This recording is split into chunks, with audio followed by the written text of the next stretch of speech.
Hi, I'm Ruth Vitale, currently the CEO of Creative Future. I come from 30 years in the independent film business, where I distributed and acquired over 100 films. And now for the last 10 years, I'm working to protect your rights as filmmakers so that your copyright is protected. And we do that by going to Washington, D.C. and talking to policymakers. I ended up in the business by accident, but I came from advertising. I worked at McCann Erickson. I worked at local television stations, and I was offered a job at the movie channel buying indie movies. It was my first job in the independent film business. And it was fascinating because I didn't know anything about the movie business. It was military training, on the ground, boots on the ground, learning to buy movies and like figuring out what worked. And I went from the movie channel to Vestron, where we made Dirty Dancing, early success. From there, I came out to LA. I was at United Artists, where we made Chucky, Roadhouse, I'm Gonna Get You Sucker. From there, I went to run Gary Goldberg's company, Sidhu Busit, for several years. And then I went to New Line and Fine Line, where we made things from Mortal Kombat to Buying Shine. Started Paramount Classics, was there for 8 years. And then I was at First Look. Then magically I ended up in the advocacy and policy work. And it's been a really interesting sort of segue into a different side of the industry.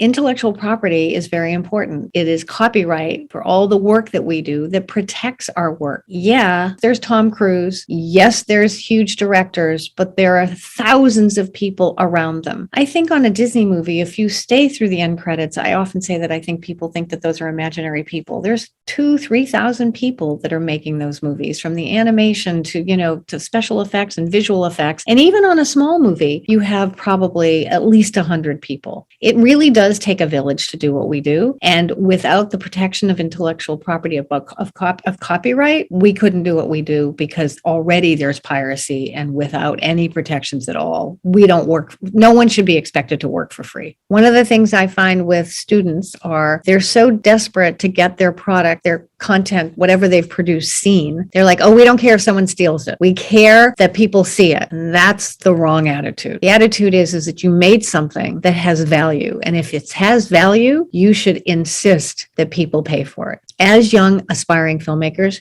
you should care deeply about your intellectual property. You should care about what you're making, and that it is yours to determine how you want to see it distributed. I hope you join us at this masterclass. There's many things that we can talk about, many things for you to learn, many questions that I am happy to answer, because this is a ball of yarn that can be unwound in 1,000 different ways. So please join us. I look forward to meeting each and every one of you.